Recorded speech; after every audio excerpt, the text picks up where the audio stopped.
Hi everyone, I'm Scott Schneider. This is Stereo Niche. This week it's a speaker from Radio Shack, the Nova 8B. Stick around.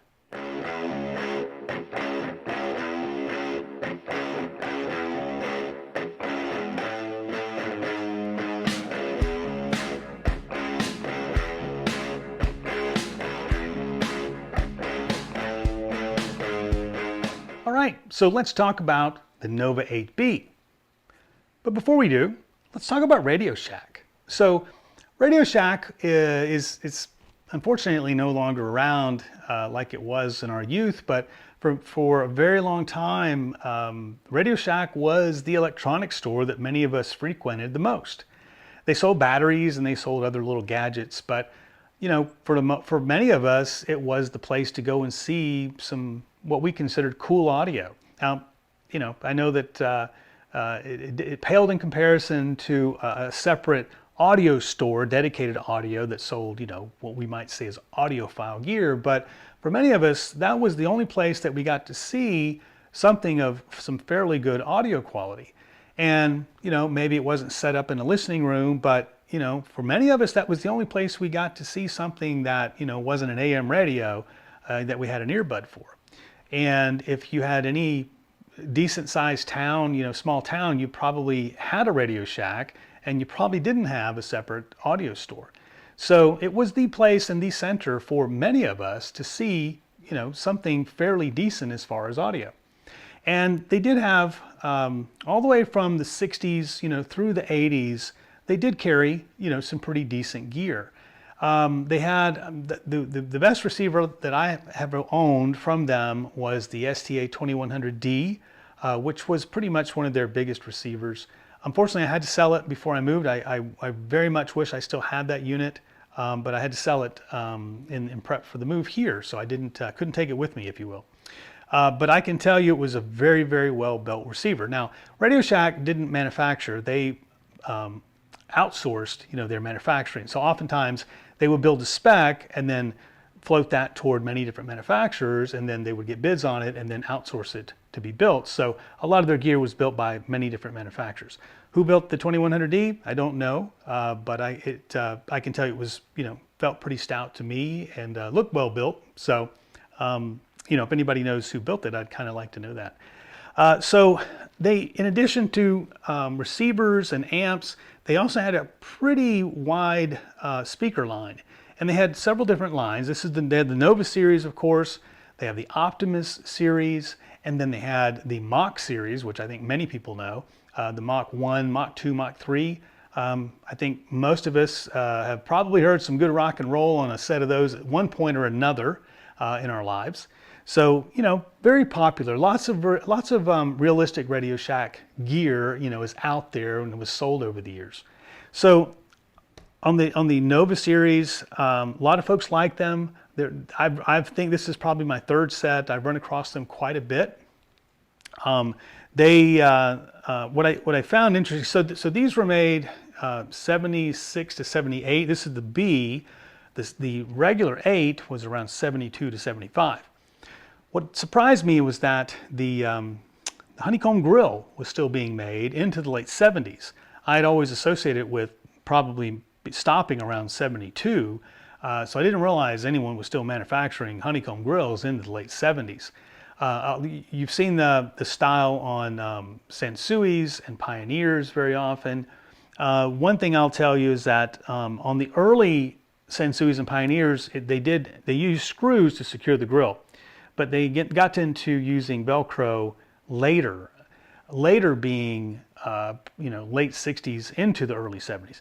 But the Novas here continue to use screws. So if you have a set of these, they don't just pull off. You have to remove 4 screws, one from each corner. Once you get the screws out, it will come right out. So let's see, so they retailed for about $280 a pair. So they weren't inexpensive. And let's see, they're an 8-ohm speaker, and I couldn't find the sensitivity. So if anyone knows that, you know, let me know. So you get the screws out, and then the grill just falls right out to reveal 4 drivers, but it's a 3-way.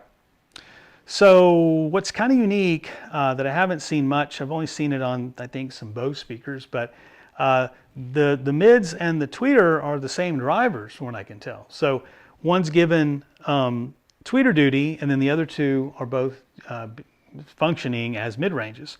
So can't say that I've seen that too often. Pretty much you have at least a different driver for the tweeter and the mid-range. But in this case, I think that's actually a change from the 8. I believe the 8 was a different driver for the tweeter, if I remember right.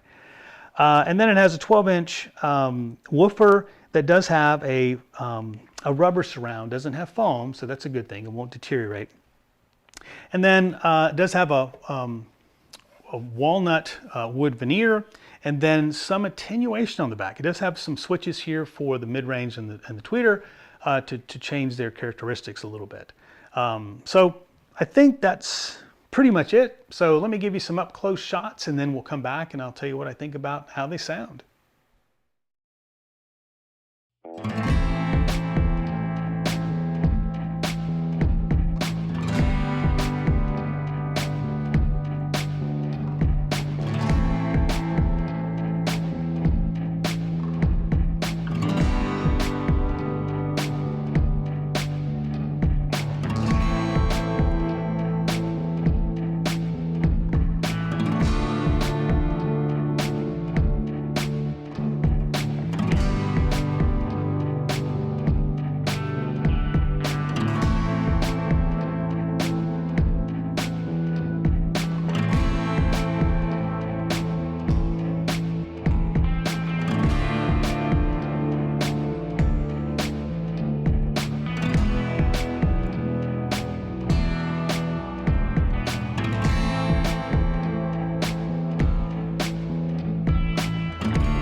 All right, so let's get into the rating.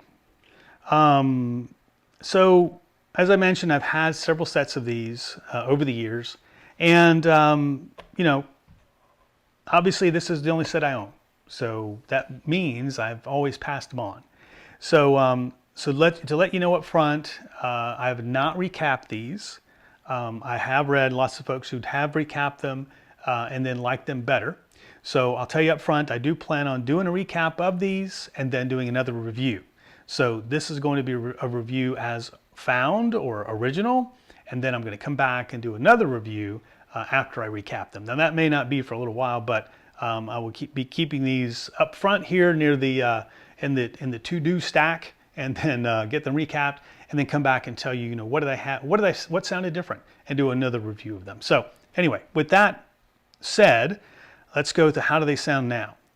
So on style, well, on style, you know, I did mention early on that I thought that I was a little surprised that they still made this honeycomb grill in the late 70s.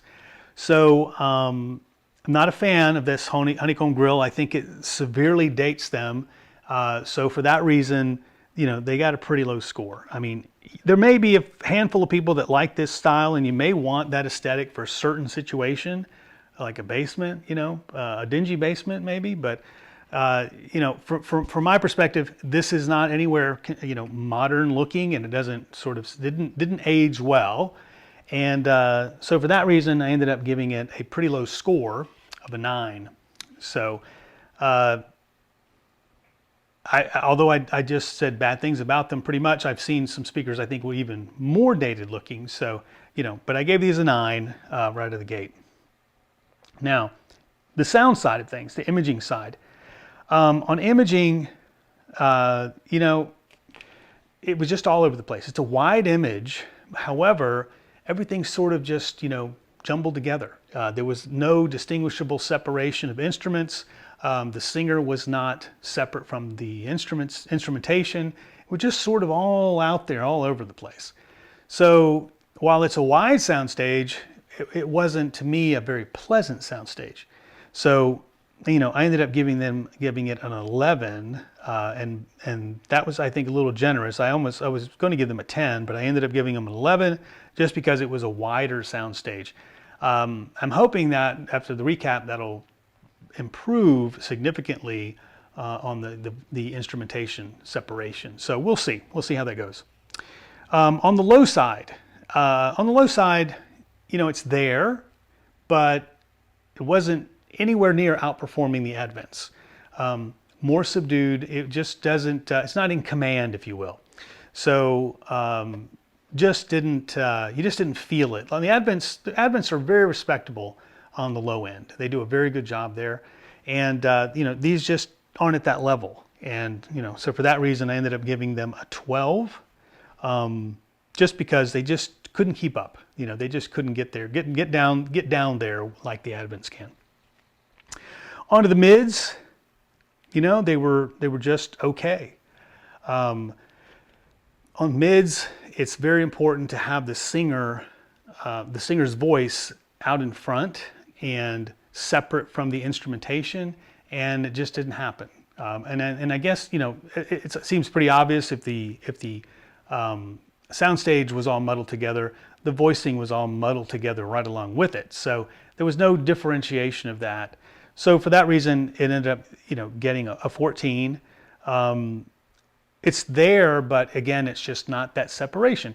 And I've said it before in other reviews that without a good soundstage and that separation, it affects everything. So, you know, for that reason, it gets a lower score of 14. Now on to the highs.